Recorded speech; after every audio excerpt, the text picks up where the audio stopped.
جی ہم سب سے پہلے تو میں ایک ڈاکٹر ہونے کے ناطے آگرہ میں آپ کا ہاردک سواگت کرتی ہوں کہ اتنا گیان ہے آپ کو کہ آپ نے سبھی دھرموں کی کتابوں کا ادھین کیا. میرا نام ڈاکٹر آر کے ورما ہے. یہاں پہ میں ورما نرسنگ ہوم کے نام سے اپنا نرسنگ ہوم چلاتی ہوں.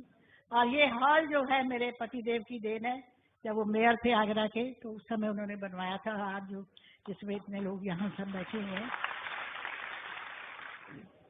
میرا ایک چھوٹا سا سوال ہے اور بہت دنوں سے کھمڑتا ہے اندر کہ آپ سب لوگ ہر سال اپنا اینول فنکشن جو ہے مکہ مدینہ منانے جاتے ہیں تو وہاں ہندو کو عیسائی کو اور دھرموں کے لوگوں کو کیوں نہیں جانے کی اجازت ہے؟ جیسے آپ لوگ جاتے ہیں کیا ہم لوگ نہیں جا سکتے وہاں پہ؟ وہ ہمارے لیے بھی تو ایک تیرتھ استھان ہے. جب آپ ہندو مسلمان میں کوئی فرق نہیں سمجھتے تو پھر وہاں جانا ہمارے لیے پروہیبٹڈ نہیں ہونا چاہیے. ڈاکٹر ورما صاحبہ نے بہت اچھا سوال پوچھا اور یہ میری کتاب میں 10واں سوال ہے جو غلط فہمی نمبر 10 ہے. میری کتاب آپ پڑھیں گے غلط فہمی نمبر 10. اور ڈاکٹر صاحبہ نے بہت صحیح فرمایا کہ اگر ہم عالمی بھائی چارے میں مانتے ہیں تو صرف مسلمان کو کیوں اجازت ہے مکہ اور مدینہ میں جانے کی؟ غیر مسلم ہندو اور سکھ اور عیسائی کو کیوں اجازت نہیں ہے؟ بہت اہم سوال. اس کا جواب ہے کہ ہر دیش کے اپنے اپنے رولز اور ریگولیشن ہوتے ہیں. مثال کے طور پہ میں ہندوستانی ہوں لیکن مجھے کچھ ہندوستان کے علاقے میں جانے کی اجازت نہیں ہے جسے کہتے ہیں کینٹونمنٹ ایریا. صرف ملٹری کے لوگ، صرف وہ لوگ جو دیش کی حفاظت میں لگے ہوئے ہیں وہ لوگ وہ کینٹونمنٹ ایریا میں جا سکتے.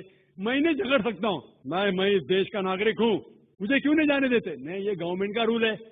یہ کینٹونمنٹ ایریا ہے، مطلب خالی وہ لوگ، وہ شخص جو ملٹری کے لوگ ہیں، جو دیش کی حفاظت میں لگے ہوئے، صرف ان کو اجازت ہے. یہ رول ہے. اسی طریقے سے مکہ اور مدینہ میرے حساب سے اسلام کا کینٹونمنٹ ایریا ہے.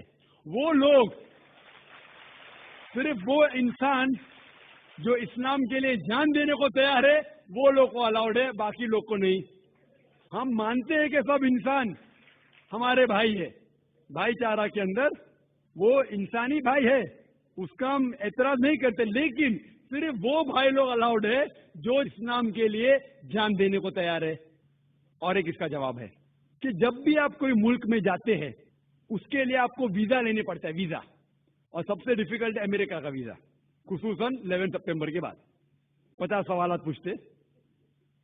جب میں سنگاپور میں پہلی بار گیا تھا وہاں امیگریشن فارم پہ لکھا تھا کہ ڈیتھ ٹو ڈرگ ٹریفکرز، جو بھی ڈرگ سے پکڑا گیا اسے سزائے موت.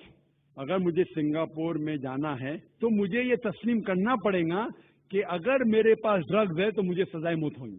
میں نے کہتا سزائے موت اتنا خطرناک سزا نہیں مانتے تو سنگاپور میں آنا ممنوع.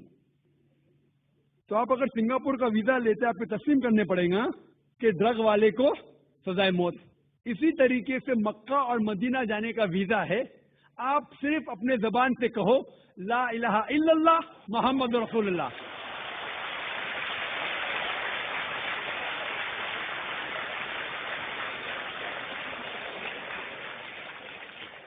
اگر کوئی بھی انسان اپنی زبان سے کہتا ہے لا الہ الا اللہ محمد رسول اللہ کہ نہ کوئی معبود ہے اللہ کے سوا اور محمد صلی اللہ علیہ وسلم اس کے پیغمبر ہے، کوئی بھی آپ کو روک نہیں سکتا مکہ اور مدینہ جانے کے لیے.